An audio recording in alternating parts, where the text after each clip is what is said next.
आतिशी जो है वो एक पैराशूट वाली कैंडिडेट थी। लोग तरह इमाम कर रहे हैं, इन्होंने झूठे वादे करे हैं और मुफ्त की रेवड़ियां जो फ्री की जो झूठे लॉलीपॉप है वो बांटे हैं। बिल्कुल काम नहीं किया, और काम किया हो तो कोई बहुत ही निचले निम्न स्तर पर काम किया होगा, लेकिन आम आदमी को, पब्लिक को कोई फायदा नहीं उस कार्य से। कागजों में, भाषण में लंदन बन सकता है, लेकिन जमीनी स्तर पर यदि लंदन बनाना है, इसके लिए बहुत प्रयास और विकास की आवश्यकता है। आपका नाम?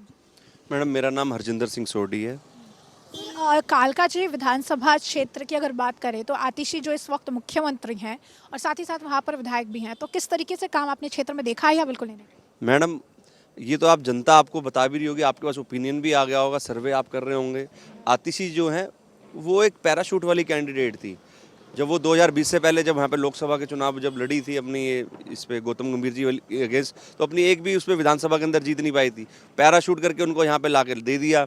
रहे 5 साल, 2020 से लेकर आज 2025 आने को है, उसके अंदर पब्लिक के अंदर गायब थी। अब चुनाव आ गए हैं तो मीठे लॉलीपॉप सबको देने चालू कर दिए हैं। आप देखिए जनता तरसत है, पानी लोगों के घरों में गंदा आ रहा है और नहीं आ रहा है। बिजली पानी के लिए जो बोल रहे थे, बिजली चार्जेस कितने ज़्यादा बढ़ चुके हैं। लोग तरह इमाम कर रहे हैं। बच्चों के लिए अच्छे विद्यालय बोले थे, वो कोई खुले नहीं है। महिलाएं जो हैं गंदे शौचालयों में रह रही हैं, जो क्लस्टर वाले एरिया हैं। मैं बीच में रहता हूं लोगों के बीच में, तो मैं उनकी परेशानियां देख रहा हूं। क्राइम रेट इन्होंने केजरीवाल गवर्नमेंट की वजह से बहुत ज़्यादा बढ़ चुका है, क्योंकि इन्होंने बीच में कोरोना काल के अंदर एक के साथ एक मुफ्त वाली जो पॉलिसी लेके आए थे, शराब पॉलिसी, उससे कई लोग इन्होंने बेघर कर दिए हैं, उनको गंदी आदतें डाल दी हैं। ये तो हमारे माननीय जो हमारे लोकसभा के जो हमारे रामवीर बिधूड़ी जी हैं, जब वो विधायक थे, उन्होंने एलओपी थे विधानसभा के, उन्होंने मुद्दा उठाया था। उन्हीं के कारण ये जो शराब पॉलिसी थी ये हटी है, वरना आज तो ये जो हमारे दिल्ली जो देश की जो हमारी राजधानी है, यहाँ पे और बहुत बुरा हाल होता। हर घर में से शराबी निकलने थे। ये इन्होंने जाके वादे कर रहे थे पंजाब के अंदर जाके कि भाई हम यहाँ से नशा हटाएंगे, और यहाँ पे एक के साथ एक फ्री वाली पॉलिसी ला के लोगों में घर घर जाके शराबी बना रहे थे। अब आप बताइए कि ऐसी सरकार को वोट देना नहीं चाहिए। मैं आपसे ही पूछ रहा हूँ, आप भी एक महिला हैं, क्या इन्होंने महिलाओं के लिए कोई काम किया? नहीं किया।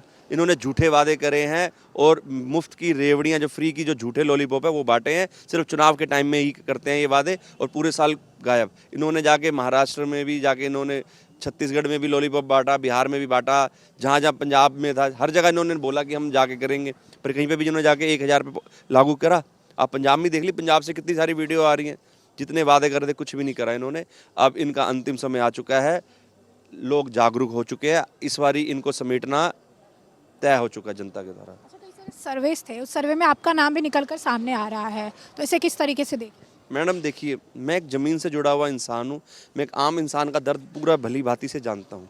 मैं गुरुद्वारे का जब मैं सेवादार रहा हूँ, तो वो भी मेरा सेवादार बनने का कारण एक ही था कि जो लोगों की जो आवश्यकता है, आप लगा लीजिए MRI CT स्कैन आज के टाइम में कितने महंगे हैं, 10-10 हज़ार, 15-15 हज़ार रुपये के। जब लोग तराहीमाम उनको चिकित्सा के लिए नहीं मिलता, वो मेरे पास आते थे, तो मैं हाथ पैर रगड़ के बाहर जाके कहीं पे 50% डिस्काउंट करा के, कहीं पे 40% करा के उनको करवाता था। ये काम दिल्ली गवर्नमेंट के थे, पर इन्होंने ये काम नहीं किया। जब मैं गुरुद्वारा प्रबंध कमेटी में आया तो मैंने वहाँ पे फ्री मेडिकल कैंप लगाए। जो बड़े से बड़े जो MRI CT स्कैन थे मैंने फ्री ऑफ कॉस्ट कराए।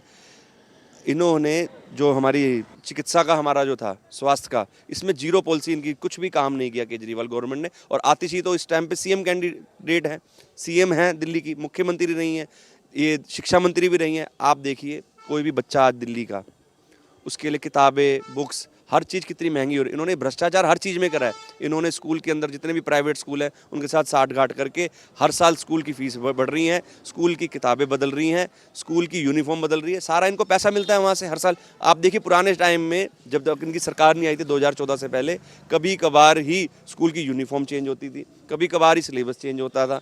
आज हर साल चेंज होता है। ये देखिए बहुत बारीक आपको बता रहा हूँ लोगों का दर्द। एक गरीब आदमी जब अपना खून पसीने की कमाई से जब अपने बच्चे को पढ़ाता है स्कूल के अंदर, वह आपको याद होगा हमारे टाइम में भी यही होता था। बड़ा भाई की उसकी जो ड्रेस होती थी वो छोटा भाई पहन लेता था। बड़ा भाई अगर 5th क्लास में था, छोटा भाई 4th क्लास में था, उसकी किताबें काम आ जाती थी। आज के टाइम में हर टाइम किताबें चेंज होती हैं। हर टॉपिक में इन्होंने दवाइयों के अंदर भ्रष्टाचार करा, इन्होंने राशन के लिए भ्रष्टाचार करा, खा गए दिल्ली को, खा गए इन्होंने लूटने के अलावा आतिशी जी ने और इनकी पूरी गवर्नमेंट ने। और जो इनके जितने भी नेता इन्होंने सारे अत्याचार करा दिल्ली के ऊपर और लूट खटोट करी है। मैं ये जानता हूँ अगर संगठन ने अगर मुझे ये जिम्मेदारी दी तो मैं आम लोगों के लिए जो काम है मैंने अपनी जो बना रखा है वो मैं सबसे पहले उसी को करूँगा। जो बुजुर्ग, मेरी माता जी भी किसी समय में पार्टी की सेवा करती थी, पेंशन आती थी, तो किसी भी बुजुर्ग को पेंशन लेने के लिए घर पर नहीं जाना जाता था। आप जाके श्रीनिवासपुरी वार्ड के अंदर आप जाके पूछ सकते हैं, निर्मल कौर जी, जब पेंशन आती थी तो बुजुर्गों को जाके डायरेक्ट मिलती थी। आज के टाइम में पेंशन नहीं मिलती। वो दर्द मैं जानता हूँ, जब लोग आके तरसते हैं, अपने हाथ पैर गिड़गिड़ाते हैं बुजुर्ग, वो मेरे से देखा नहीं जाता। तो इसी दर्द को ख़त्म करने के लिए मैं आज ज़मीन पर जुड़ा हूँ और ये मैं करके दिखाऊँगा। ये जो झूठे वादे करके दिल्ली गवर्नमेंट ये आई थी, इसको मैं पूरा फिनिश करूँगा। आम जनता के लिए जितनी भी सुविधा होंगी मैं करूँगा, ये मेरा वादा है, अगर संगठन मेरे को जिम्मेदार। आचार्य भगवत दयाल वेद पाठी। अच्छा सर, हम ये पूछ रहे हैं कि 10 साल से अरविंद केजरीवाल जी सत्ता में कुछ काम किया कि कुछ नहीं किया आपके हिसाब से? बिल्कुल काम नहीं किया, और काम किया हो तो कोई बहुत ही निचले निम्न स्तर पर काम किया होगा, लेकिन आम आदमी को, पब्लिक को कोई फ़ायदा नहीं उस कार्य से। अच्छा, ये जो क्षेत्र है सौरभ भारद्वाज का क्षेत्र है, तो क्षेत्र का विकास उस हिसाब से किया गया? आप विकास तो खुद देख लीजिएगा, आप अपने मंदिर से लगा करके मार्केट तक देखिएगा, इस रोड की हालत देखिएगा, आप यहाँ की बस्ती की हालत देखिएगा, लोगों की प्रत्येक नागरिक की हालत देखिएगा। किसी भी प्रकार से कोई तरक्की नहीं हुई है, बल्कि मैं कह रहा हूँ कि शायद कागज़ों में तरक्की उन्होंने देश की होगी, या बैनर और पोस्टरों में देश की तरक्की की होगी, बाकी पब्लिक को या आम व्यक्ति को कोई तरक्की नहीं हुई है। अच्छा, केजरीवाल जी कह रहे थे कि दिल्ली को लंदन बना देंगे, तो ऐसा लगता है कि ऐसा किया है? हाँ, कागज़ों में, भाषण में लंदन बन सकता है, लेकिन ज़मीनी स्तर पर यदि लंदन बनाना है, इसके लिए बहुत प्रयास और विकास की आवश्यकता है, और वो उनके भाग्य में नहीं है कि वो कर सकेंगे। अच्छा, अब क्या चाहते हैं, बदलाव चाहते हैं? पूर्ण रूप से हम तो बदलाव पूर्ण तरह निर्भर थे। हम तो चाहते भी नहीं थे कि ये सरकार बने, क्योंकि हमें पता था कि ये आदमी, जिस अन्ना हजारे जी के ग्राउंड पर या स्टेज पर रह करके इन्होंने भाषणबाजी की और अपना क्षेत्र बनाया, और इन लोगों ने लोगों से जो वादा किया, प्रॉमिस किया, और सब झूठ था कि मैं कभी ऑटो नहीं लूँगा, मैं कभी कोई गाड़ी नहीं लूँगा, मैं ऑटो से जाऊँगा, मैं कोई सरकारी यंत्र को, सरकारी मशीनरी को प्रयोग नहीं करूँगा। ये सब झूठ बातें थी।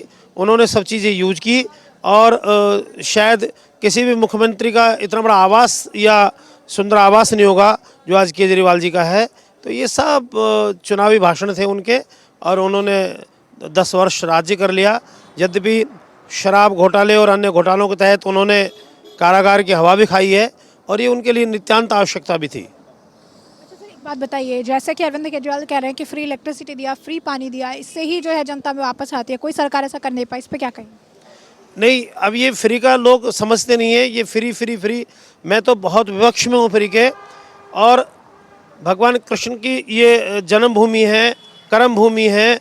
आप देखिएगा, भगवान कृष्ण का जो अवतार का मुख्य कारण था कि कर्म करें और उसके बाद प्राप्त करें, लेकिन यहाँ बिना कर्म किए कुछ बिजली का बिल फ्री है, पानी फ्री है, ये फ्री है, वो फ्री है, राशन फ्री है।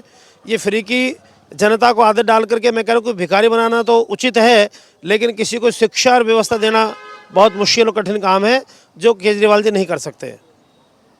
सर, एक बात बताइए कि अब बदलाव अगर चाहते हैं तो किस तरीके का बदलाव अब चाहेंगे आप? हम चाहते केंद्र में जिनकी सत्ता है और स्टेट में भी यदि उनकी सत्ता है तो पूर्णतः अच्छे तरह राज्य होगा और विकास होगा। अब किसी से बात करो कि नहीं ये तो केंद्र का कार्य है, केंद्र से बात करो स्टेट का कार्य है, तो इस प्रकार के कार्य ये अधूरे रह जाते हैं। इसलिए मैं तो यही जनता से अपील करूंगा कि इस समय भारतीय जनता पार्टी की विकसित और विकासशील सरकार केंद्र में है, और दिल्ली में भी यदि उनकी सरकार आए तो कार्य विशेष रूप से संभव हो सकेंगे। सर, दिल्ली में एक बहुत बड़ी परेशानी जो है अतिक्रमण का मुद्दा बताया जा रहा है कि अतिक्रमण बहुत ज़्यादा है, और इसके बाद भी, सब पता होने के बाद भी सरकार चुपचाप है, क्या कारण हो सकता है? ये अतिक्रमण आज से नहीं है, ये कांग्रेस की सरकार से अतिक्रमण चल रहा है, क्योंकि उन्होंने 70 वर्ष राज्य किया है, दिल्ली के ऊपर शासन किया है, और बीच बीच में अगर किसी सरकार का 2, 4, 5 साल के लिए कार्यकाल आया भी है तो पूर्णतः उसको नहीं कर सके। आज देखिए यहाँ पर जो समस्या हैं, जितनी भी झुग्गी बस्तियाँ हैं, इनको हटाने का, इनको विस्थापित करने की कार्य था, वो लोग नहीं कर पाए, और करें भी तो 30% लोगों को कहीं विस्थापित ये इन्होंने किया है, बाकी नहीं कर पाए। तो मैं तो सरकार से गुजारिश करूँगा कि सबको मकान और सबको कार्य हो, और इस जगह जगह चौराहे पर मैं देखता हूँ कि भिक्षावृत्ति के लिए कितने लोग आगे आ गए हैं। अगर इनको शिक्षा से और विकास से, कार्य से जोड़ दिया जाए तो शायद ये लंदन क्या उससे भी बड़ा बन सकता है। और लंदन के हम तो भारत देश पहले से सोने की चिड़िया है और पुणे सोने की चिड़िया बन सकते हैं हम। एक आखिरी सवाल सर, अरविंद केजरीवाल ने प्रधानमंत्री नरेंद्र मोदी को चौथी पास राजा कहा, इस पे क्या टिप्पणी करेंगे? हम ये कह रहे हैं कि राजा तो एक पढ़ा भी नहीं है और उस राज्य का गुण है तो ज़्यादा बड़ा है। अब केजरीवाल ज़्यादा पढ़े लिखे हैं, उन्होंने जनता को गुमराह किया उनकी पढ़ाई से लिखाई से। हम तो आज भी कह रहे हैं कि वो राजा अगर कम पढ़ा लिखा हो लेकिन प्रजा पढ़ी लिखी हो जाए वो भी बड़ी बात है। नरेंद्र मोदी चाहे एक भी पास नहीं हो लेकिन उनके अंदर क्षमता, उनकी कार्यशैली, उनके विभाग इतने मजबूत हैं कि देश को बहुत आगे तरक्की में, शायद मैं कह रहा हूँ कि नरेंद्र जी ने जितने देशों से मित्रता की है, लाभ कराया है भारत को और भारत का जगह जगह नाम किया है, शायद केजरीवाल जी इस जन्म में नहीं अगला जन्म लेना पड़े उनको शायद इस कार्य के लिए।